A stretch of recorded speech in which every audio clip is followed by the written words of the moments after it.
You gotta give me one thing.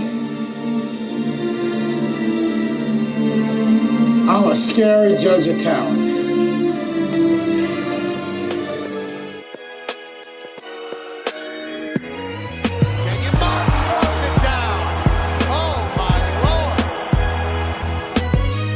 Adolphus Washington back-to-back plays. The Detroit Pistons select Luke Kennard from Duke University. Welcome back, everybody, to another episode of the Triple Double Podcast. As heavily requested, we've got another gambling episode this week to take you through kind of the summer basketball break, if you will. I'm Corey Albertson. We got Jason Morrow as always, and today we've got three of my poker buddies, one of whom has been on this show twice before. And before we get started, I'm going to let them introduce themselves real quick. All right, I'm here. It's Doug. Back again. Visiting Cincinnati from Vegas. And gambling it up for about 10 or 9 days, whatever the hell it is. Well, this is Josh. I was on the podcast previously with Doug and Corey. I'm just here to hear Doug rant like the last time. Yeah, I'm Brandon. I play poker with these guys, and just like here to. So, Doug, you wanted to start off on. So, you haven't, to set the stage, you haven't really been here in the last year and a half. I came back for I don't know, what was it, 10 or 11 days, maybe something around those lines. 2 weeks back in November for Thanksgiving, that time frame. Put my keys away because they're distracting. Yeah, so I basically haven't been here for 9 or 10 months.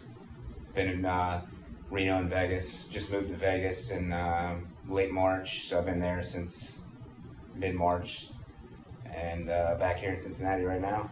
Well, before you go into coming back here for a vacation or whatever you want to call it, you lived in Vegas during the World Series of Poker, so it was 3 months of just all types of people being in town and gambling and, living there the whole time. What was that like?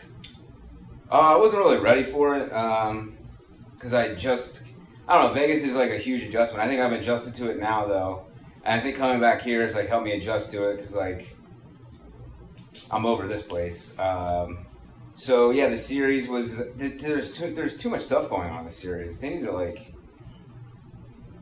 there's too many casinos running huge tournaments. It's good that there's a huge poker economy, but there's too much shit going on. You got the Rio with the World Series and all that, and then you got the Wynn, and you got Venetian, you got Aria, and if you're a real broke dick degenerate, you can play at the Planet Hollywood. Try to make a score. Yeah, so it's cool. It's kind of normalized back in Vegas, the poker action's kind of not as good as it was, 2 months ago or, June and July, but I don't know where else I'm going with that. I think we talked about it last time, which is when it's not during the summer or when it's not during a Super Bowl weekend, NCAA tournament weekend, something like that. During the week especially, or even some weekends, the gambling action in Vegas isn't really what people think it is. People are gambling. It's not the poker games are hit or miss because, but during the series, everybody comes from all over the world and all over the country. Every local poker pro or gambler goes to Vegas during the summer. But then when the tournaments aren't pulling everyone in and everything, everyone just kind of stays in their local areas. So yeah, it's kind of more of a weekend town. Through the week there aren't a lot of games, and the games are spread out because there's so many properties, so many places. The action, like I said, the action is just kind of spread out. So Bellagio still has the big games. They play mixed games there.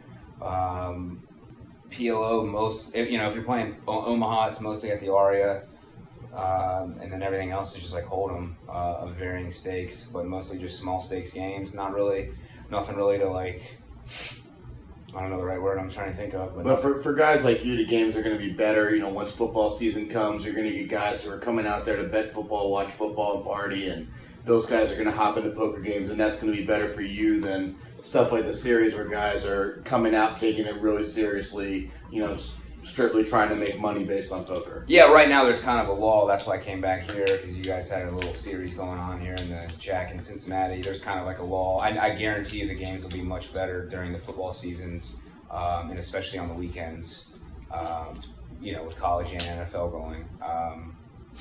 That is a weird thing. Even though the states are starting to legalize sports betting and stuff, and people still like to go to Vegas to bet games and whatnot for the weekends and come in from California and everything. People are starting to take the weed smoking vacations out to Vegas now too, but California as well. Yeah, that's definitely a thing. I would assume at some point some of these casinos will embrace. You can basically get away with it. I mean, you can't just like light up a blunt in like the middle of the casino, but I wouldn't be surprised if soon they have rooms and gaming areas that you can use the products openly. Yeah, Vegas is kind of wild. New casinos are getting built. Games are good. There's a ton of money flowing in and out. They're building way more convention space everywhere. So, like I said, the economy's good. The poker games are good. Gambling's good. I don't know how long it's going to last, but yeah, like you said, you don't know what's gonna be of poker. No one ever really does, and it seems to be a game that changes really fast, year to year to year. But the sick degeneracy definitely doesn't look like it's going to end here at the Cincy Jack Poker Room. It's soon to be Hard Rock. There's so many characters, man. We were just talking about this before we started filming, right? Sickest motherfuckers in the world. What do we got? They got nicknames. I don't know if we can mention them, but I think we could mention some of the nicknames. I think one of the sick ones is named as Gator. Oh, Gator, yeah. a.k.a. Soup Cam, a.k.a. Bob, whatever you want to call him. A.k.a. former champion of Mexico, a.k.a. former champion of Aruba. Who knows what country's going to take down next on what degenerate cruise? You got any Gator stories?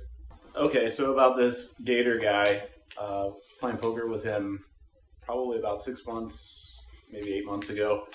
And Corey was there with me, and Gator decides to tell us a story about how he went on a trip to Vegas with his wife. And I think he said he was down maybe $25,000 playing high-stakes blackjack out in Vegas. And the second to last night of the trip, his wife looked at him and said, I want to go see a movie, which is pretty hilarious if you're involved with ever going to Vegas. Like, you go to Vegas to gamble, do drugs, drink, sleep with hookers. Like, you don't go to Vegas to watch a movie. So anyways, he dragged himself away from the blackjack table, got popcorn, went and started the movie. Movie started, and he said that he started to get the itch that he needed to get back and try and get his money back that he was down for the trip. So he looked at his wife and he said, "Honey, I need to go to the bathroom real quick." And he left the movie theater, walked right across the street. I think it was to Caesars. And then over the next 8 or 10 hours, I believe he lost another $75,000. So he went to go see a movie. Good movie. Good movie. That's a hell of a movie. That's dreams are made in Vegas, huh? Dreams are made. Yeah, there's plenty of stories like that. He's definitely on a legend list, I'm sure. The best story I've ever heard, which is his favorite story, you can look this guy up, Terry Watanabe. He was a rich heir from I believe some sort of Japanese company. His dad owned some sort of tool and die, some sort of company like that, and lent it all to his son. And he inherited several $100 million and blew it all at Caesars. And the famous story was that when he would arrive to Vegas and go to his suite, there would be hookers in there, so they called it the hooker comp. Yeah, so that's the Terry Watanabe story. You can look it up. He tried to sue Caesars because they, let him drink and gamble too much. I'm not sure. It's a good story. That's all I can tell you about that's Vegas. That's gambling. Gators, maybe a tenth of that, but he's up in that realm as far as gambling goes. I didn't know he had it like that to lose 75 dimes. No yeah. problem. Well, you're talking about a guy. You're talking about a guy that can lose 2,000 in a limit game, 10-20 limit game every week, once a week, every week for fucking 10 years. Well, he's a business consultant. Yeah, I mean he consulted with Chipotle, Qdoba, and Chi-Chi's, I believe. No shirt. which obviously they've all done well. A lot of these are jokes, guys. You know, I'm sure you can hear the laughter. Who else is on the list? You got your Zabombs, you got your DeGiorgios. Sick motherfucker. Really, there's really only one person I know that's like the best degenerate of all time, and that is Jimmy D.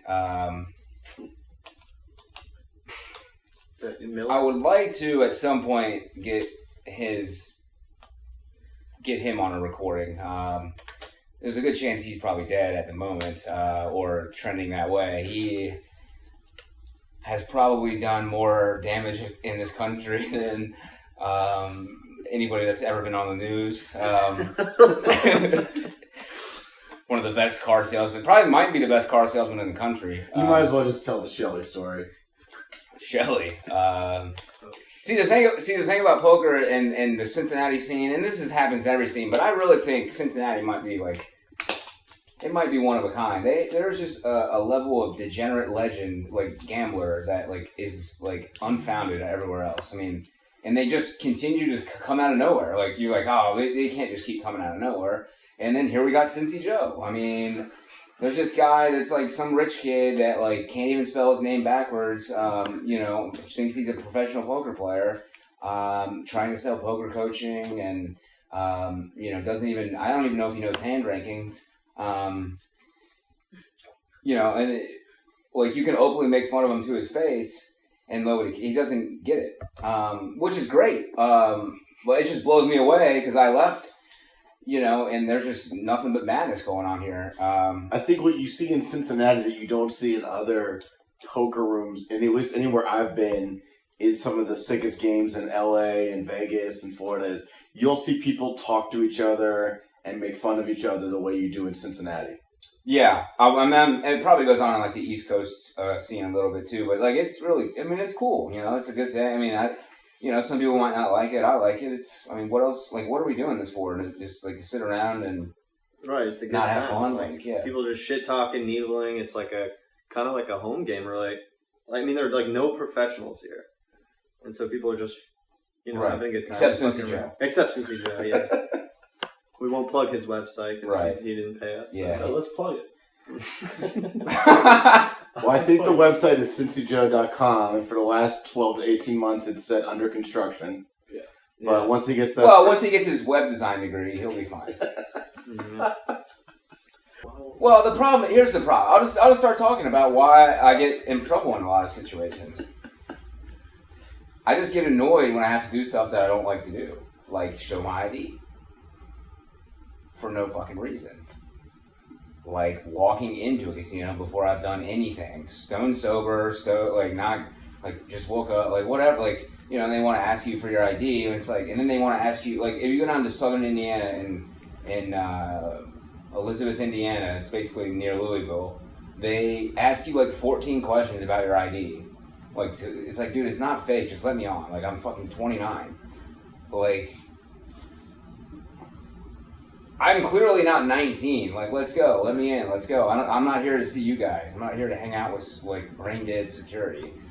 But, yeah, this goes everywhere. Vegas is crazy. I can't even get drinks in Vegas without getting ID'd. And I'm like, why don't you guys just ID everyone at the door? But then they let kids run around. Like, it's just an annoying thing. So I do get in a lot of trouble when, like, they ask for my ID and then I have to give them attitude because, like, I've literally been to Vegas for, like, 9 or 10 years. Gambling and like this is the oldest I've ever been, and I get ID more than ever. Like it's insane. Like especially at Caesars properties, they just ID like everyone. Like I literally went to the Caesars poker room, presented my ID because they asked for it when I got chips, and then when I walked to the table, the dealer asked for my ID, and I lost my mind. What did you say? I don't remember. I just went crazy, dude. Started yelling and screaming. No, you can't see my ID. Deal with card. Like I was just like, dude, they just asked me for my ID. I heard you're a pretty good barista. You serve up a pretty good White Russian. Why is it? What is wrong with White Russian? Oh, throwing drinks? You threw a drink? Yeah, a couple years ago, I threw a drink on a guy. Then what happened? Oh, I think I heard this story. Yeah, I want to hear it. Anyway, we're playing. We were drinking, and it was the end of the night, dude. And I was like, I'm gonna play like the end of my hands, like. And I was at the game with you. The last hand, dude. The last hand. You had got up. But you were in the area. and somebody else was in the game, another game with us. So there was 2 people that knew me with, whatever. Long story short, I lose and another guy loses to this other guy in the hand. Well, I made a comment that the one guy showed his hand was 2 queens and I had 2 aces, and the other guy made a straight. Well, the guy that showed 2 queens goes, I go, those weren't good either. Or I said, like, I had you beat. And he goes, he cursed at me and insulted my mother, and so I just tossed a White Russian on him.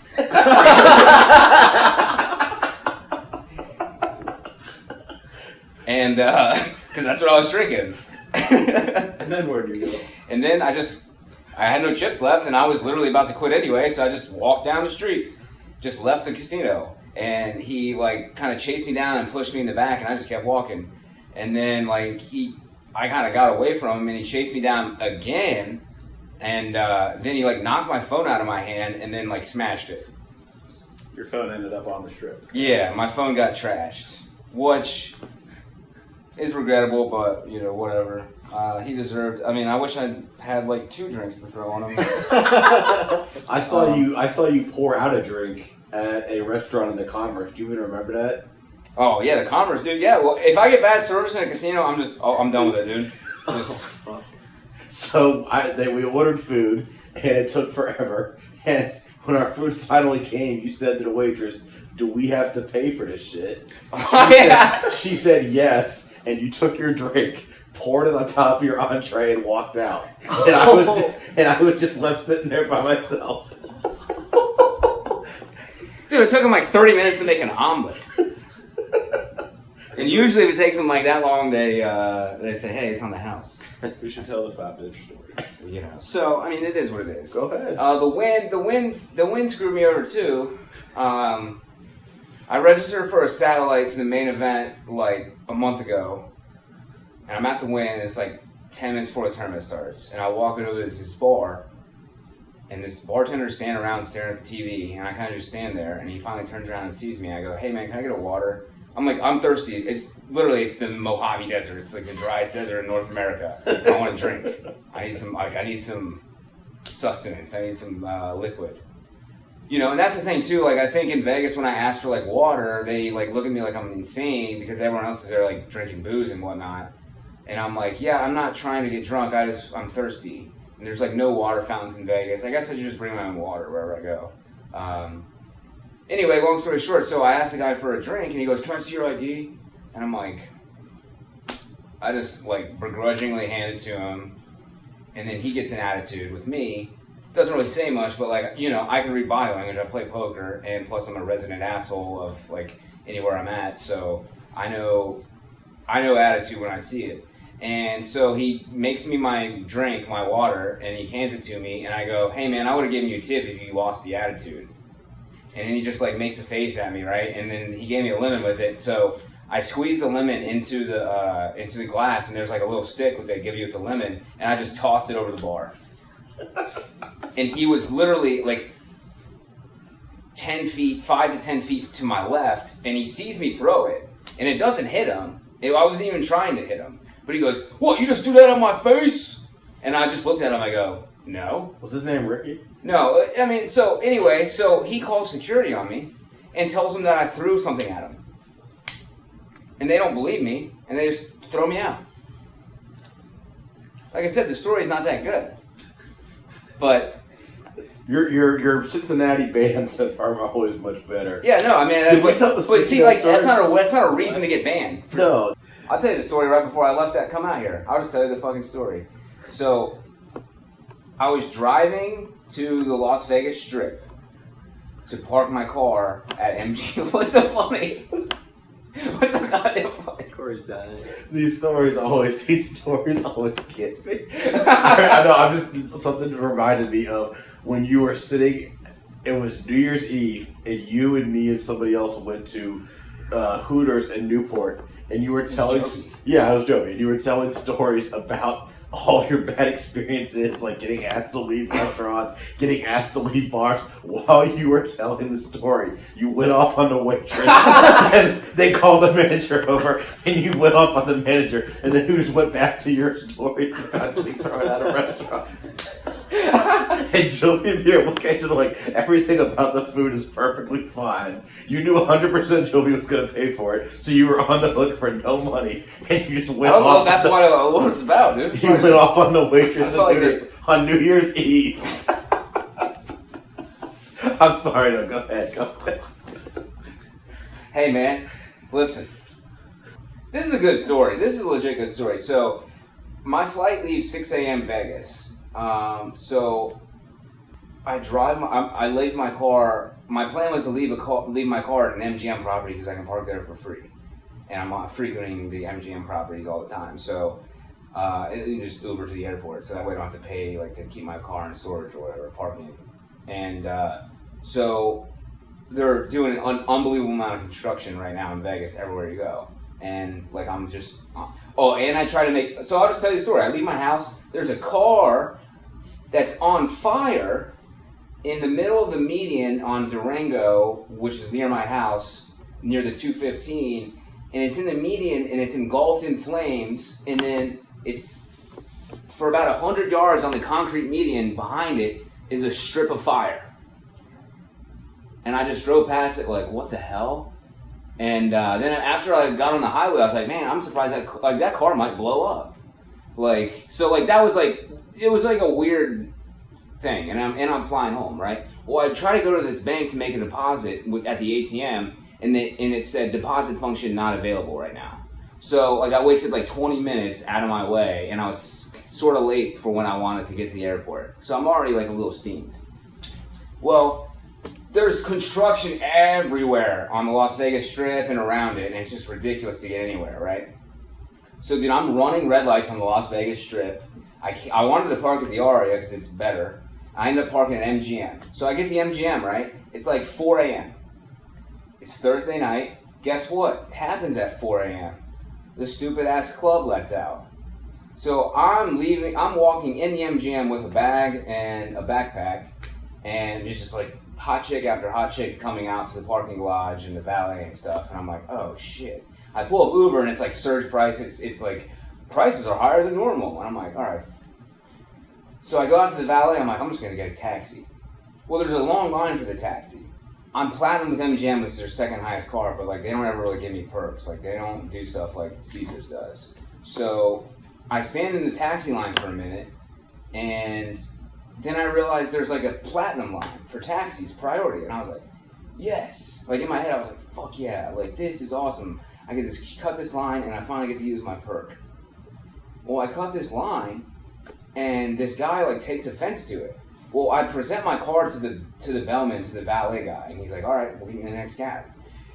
As this is going on, this guy and his girl, he gets out of line. He goes, hey, you in a hurry? You in a hurry? And I go, yeah.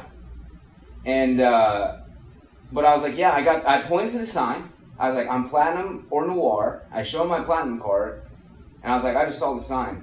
And he's like, yeah, but are you in a hurry? At this time, he just kept saying that. And I was just like, whatever, dude. And he's probably 6'4".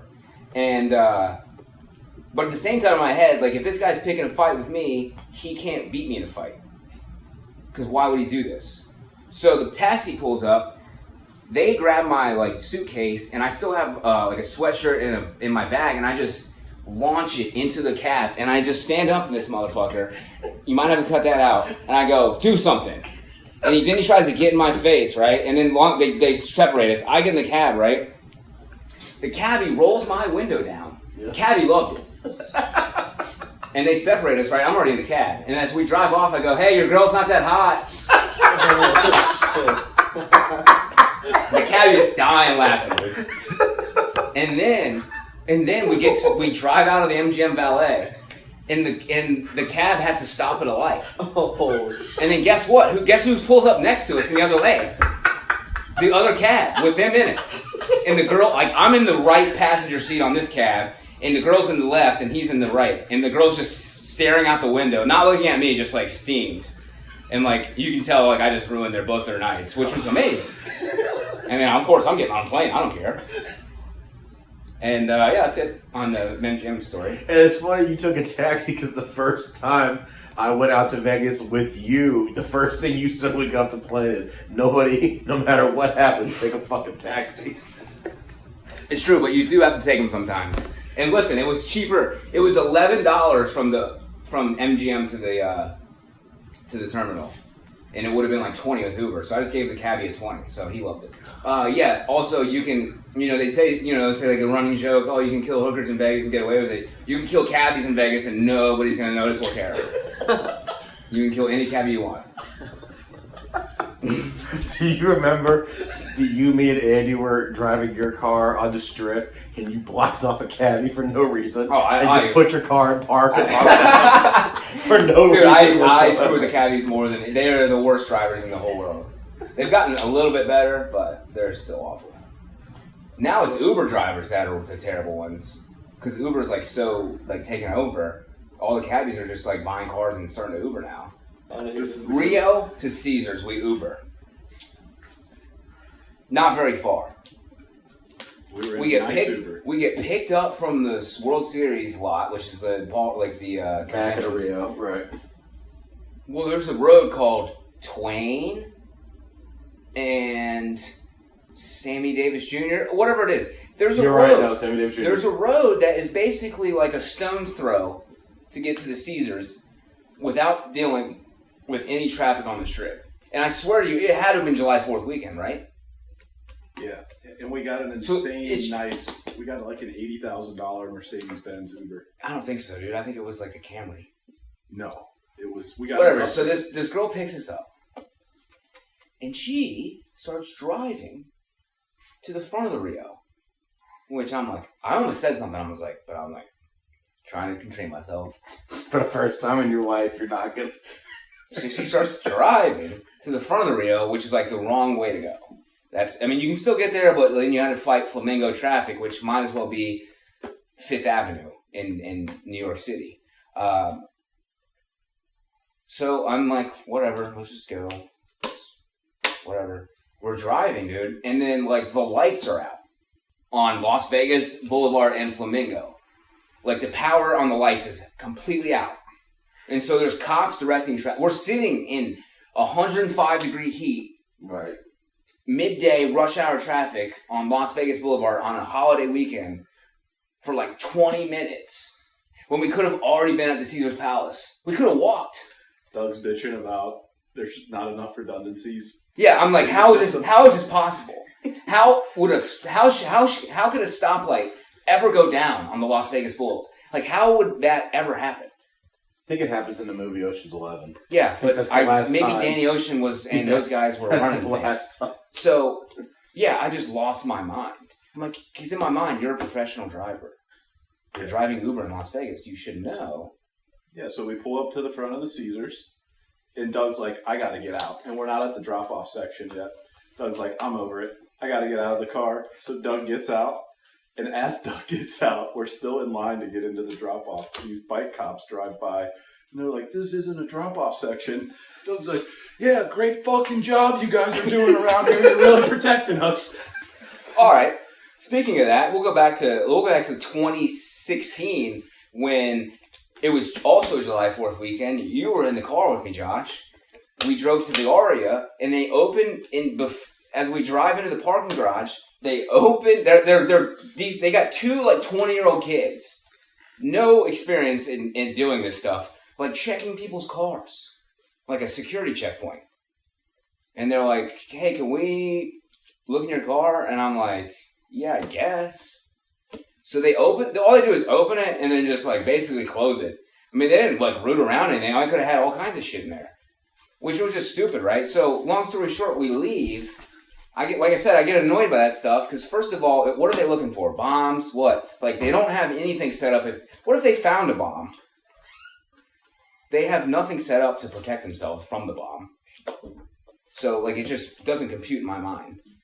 Well, when we leave, they're still there checking cars. I roll my window down. I was like, "Yeah, guys, great work. You know, 10 years in Iraq, we couldn't find the weapons of mass destruction. Turns out they're right here in Las Vegas." Oh my god. Yeah, I mean, these guys are painting me in a terrible light, this fucking podcast. I mean, unbelievable, dude. I'm trying to turn my life around. But, Plug your pod, dude. Yeah, well, your pod. Yeah, so I started a podcast. If you guys want to, delve more into the mind of a lunatic, it's called Smoke and Mirrors. I'll try to link something up with Corey. It's not, I'll tweet it. I'll tweet it out. I'm still in the infancy. I'm still trying to get it going. Done 7 episodes so far, I believe. No, 6. It's just me kind of rambling. I'm going to start getting guests. I got some ideas for it. Being in Vegas, maybe some strippers and some things for Chris Ferguson coming on? At some point I'd like to have Chris Ferguson on. There's definitely some people I'd like to have on that can provide, some banter and whatnot. Just something I've been wanting to do, something people tell me to do, and trying to go with it. Like I said, a lot of these stories, I don't live in the fucking real world. Is fuck okay? We won't have much time on this thing if it's not. Okay. So, I don't really live in the real world, so, a lot of this stuff isn't PC, or a lot of this attitude isn't conducive to working at say Tesla, where I worked at before for a little bit, among other places. I didn't get fired from Tesla, I quit, but every job before that I got fired. And then I was in the Marine Corps before that, and they kind of were like, yeah, we're gonna have to go our separate ways.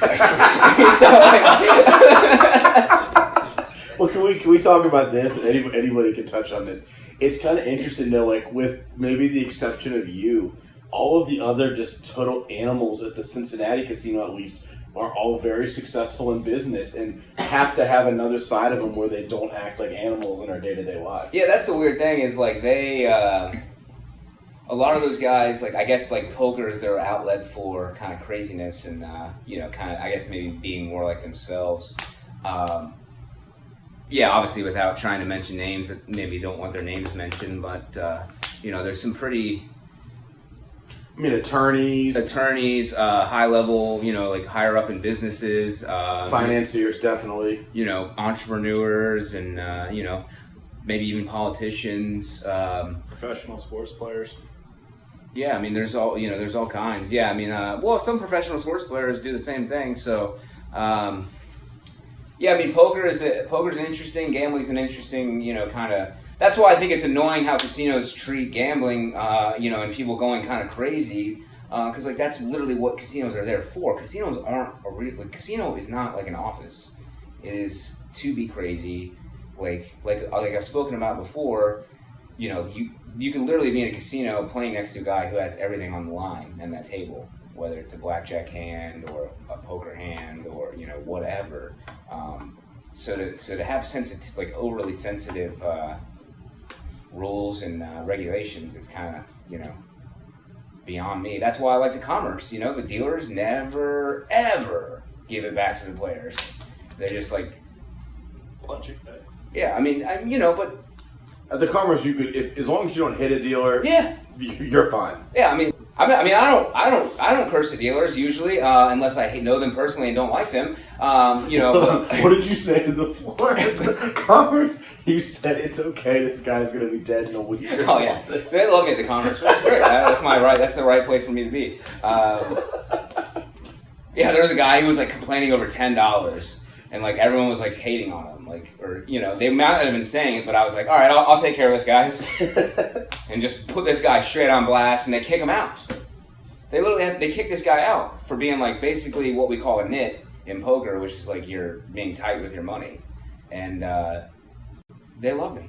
I don't know where I was going with any of this, but... Well, you plugged your podcast. Yeah, so, if you guys, maybe this has probably been the worst podcast ever recorded. It's all over the place. There's 5 guys in a room telling stories. One guy's just not, he's the audio guy, and he's just taking it all in. But the rest of us are just all over the place. I'm telling stories. Yeah, I've started a podcast myself. I'm visiting Cincinnati right now. I'll be back in Vegas next week. I'll probably put another one out. I'm going to do a trip report. Some of these stories may be on there in a more succinct and flowing manner than just sitting around here BSing with friends. And so if you guys like poker and want to listen, you can. If not, I mean, no big deal. We're going to be back next week with more normal content. I just want to have you guys tell stories.